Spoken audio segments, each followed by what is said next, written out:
मेरा नाम दक्ष है। मैं राजकीय प्राथमिक पाठशाला बघार अनुभूति से चौथी कक्षा का छात्र हूँ। तो चलिए जानते हैं स्वेल के बारे में। बारिश के दिनों में जहाँ सबसे ज़्यादा बारिश होती हो या वहाँ का जल स्तर ज़्यादा हो, वहाँ मिट्टी कटने का, सॉइल इरोजन का डर रहता है और स्लाइड का डर भी रहता है, वहाँ हम स्वेल बना सकते हैं। स्वेल का पहला फ़ायदा यह है कि मिट्टी कटने का डर, सॉइल इरोजन का डर भी कम रहता है और स्लाइड का डर भी कम होता है। और इसका दूसरा फ़ायदा यह है कि लंबी स्वेल बनाकर हम इसे पानी में बहुत दूर तक पानी पहुंचा सकते हैं और इसका उपयोग सिंचाई करने के लिए भी हो सकता है। यूज़ हो सकता है। किसानों के लिए ये वरदान साबित हो सकता है। तो हम चलिए जानते हैं कि कैसे स्वेल बनाएं और कैसे वो काम करें।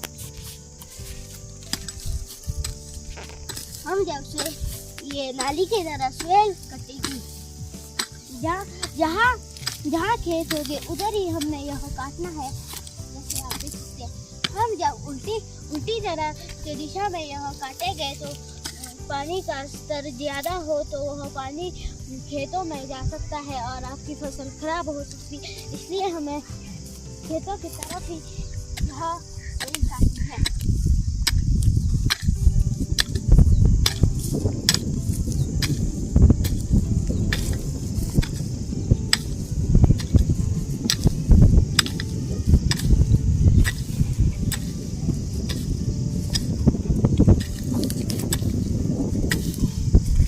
मेरे साथी अभी पानी डालेंगे।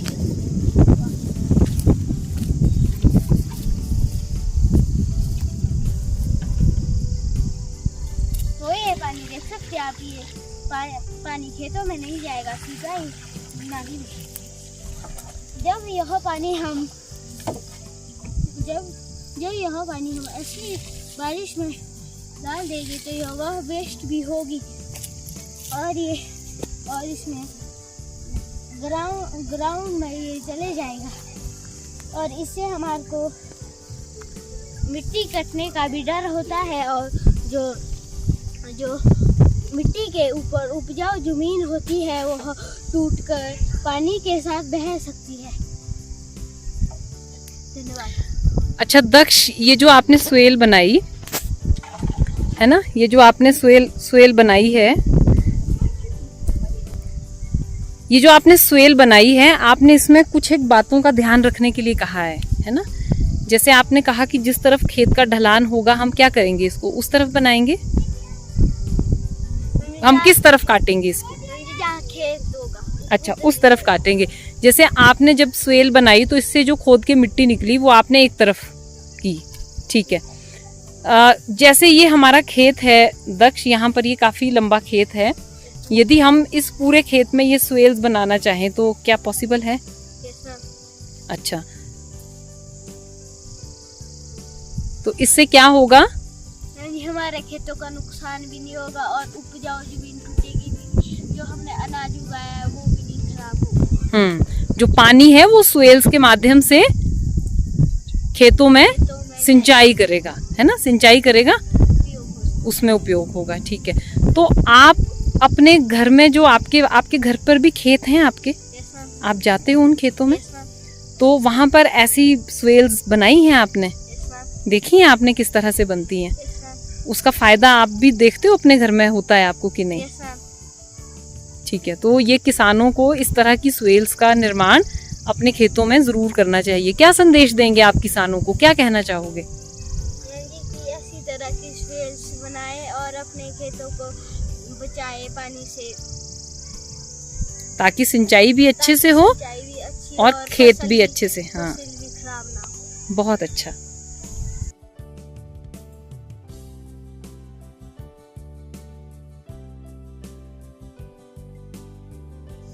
मेरा नाम सनी दोपारगी है। मैं राजकीय प्राथमिक पाठशाला बघार अनुभूति से कक्षा 4ठी का छात्र हूँ। आइए जानते हैं बंस क्या होते हैं। पहाड़ी क्षेत्रों में खेत सीढ़ी नुमा में बनाए जाते हैं, देख सकते हैं आप, क्योंकि जब ज्यादा बारिश होती है तब वह जो मिट्टी होती है, उपजाऊ मिट्टी होती है, वह पानी के साथ कट जाती है, जिससे हमारा बहुत कुछ नुकसान होता है। इसलिए हम बंस बनाते हैं जिससे वह रुके। तो देख सकते हैं आप हमारे बंस कोई बंस छोटे भी होते हैं और कुछ बड़े भी हो सकते हैं, देख सकते हैं आप। तो जहाँ जो बंस का पहला फायदा यह है कि जहाँ ढलान हो वहाँ पे खेत हो और उस मिट्टी हो और उसके ऊपर जो उपजाऊ मिट्टी हो, और कभी ज्यादा बारिश आ जाए तो वो जा सकती है। इसलिए हम उसको ढंग से रोकने के लिए बंस बनाते हैं। और इसका दूसरा फायदा यह है कि जो बड़े बंद होते हैं उसमें हम घास उगाते हैं, जो जहाँ पर ज्यादा पशु होते हैं और कम चारा होता है, तो वहाँ पर घास का हल हो जाता है। और दूसरा चीज यह है कि हम बंस में नेपियर ग्रास लगाते हैं, देख सकते हैं आप। जो नेपियर ग्रास है वह बहुत ही, जो उसकी जड़ें होती है वह बहुत मोटी होती है, और अगर हमने उसको यहाँ लगाया है तो उसकी जड़ें पूरे उसमें फैल जाएगी और भी नेपियर घास उग जाएगी। आप देख सकते हैं यहाँ, तो देख सकते हैं आप यहाँ कैसे है। तो अब हम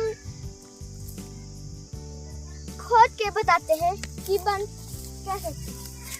अच्छा सानिध्य, आपने बताया कि जो बर्न्स होते हैं वो मिट्टी की उपजाऊ परत को बहने से रोकते हैं।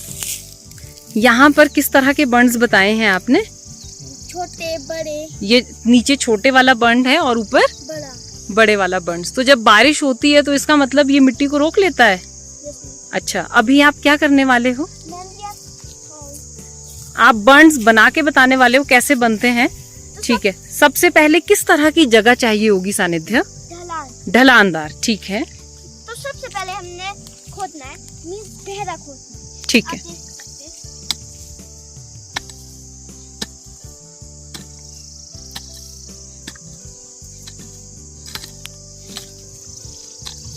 ये हमने खोद लिया, देख सकते हैं। जो यहाँ पे ये मिट्टी है, इसको हमने कोई भी बड़े बर्तन में लेकर उसके ऊपर वाली परत में लगाना है।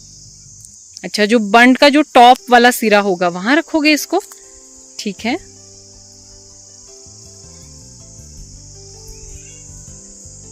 देख सकते हैं। तो सबसे पहले हम यहाँ पे अच्छा, ये आप क्या लेके आए हैं सानिध्य? थोड़ा सा बता दो, क्या है ये? नेपियर। दिखाइए। नेपियर ग्रास, ये किस तरह की घास होती है? ये जब भी लगाते हैं इसको बंद में, तो ये जो उसकी जड़ है ये फैल जाती है, फिर पूरे में फैल जाती है, फिर इससे और नए ग्रास उग जाती है, और ये मिट्टी को भी बहुत अच्छे से जकड़ के रखती है। सानिध्य, आप ये बताओ हमें कि जो जैसे हम बहुत सारी घास देखते हैं जगह जगह पे, क्या सारी घास ऐसी एक जैसी होती है? सब? नहीं, सबसे मजबूत वैरायटी की घास होती है नेपियर। अच्छा, इसकी जड़ें सबसे मजबूत होती हैं। अच्छा, तो इसको कैसे लगाएंगे बताइए? जो आपने बंड बनाया है, बंड के बिल्कुल टॉप वाले सिरे में लगाएंगे।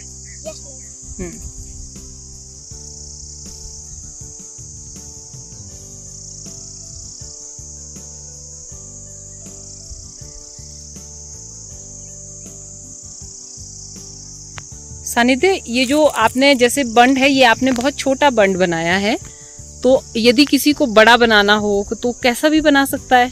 उसके लिए क्या करना होगा उनको? और ज्यादा खोदना पड़ेगा गहराई तक। खोदना पड़ेगा। अच्छा, और जो खोद कर मिट्टी निकलेगी उसका क्या करेंगे, आपने क्या बताया था? उसको बड़े बर्तन में लेकर सबसे टॉप में लगाना चाहिए। अच्छा, और फिर उसमें क्या लगा देंगे? Napier grass. अच्छा, इस तरह से ये क्या बन गया है हमारा? बंड बन गया है। तो इसके फायदे जो हैं वो किसानों को होते हैं। सबसे ज्यादा फायदा क्या होता है? कि इससे जो फसल होती है वो बच जाती है। अच्छा, और मिट्टी की? और मिट्टी भी एक जगह पे ही रहती है और नुकसान नहीं होता ज़्यादा। स्लाइड्स भी नहीं आते हैं क्योंकि ये जकड़े रखती है मिट्टी को।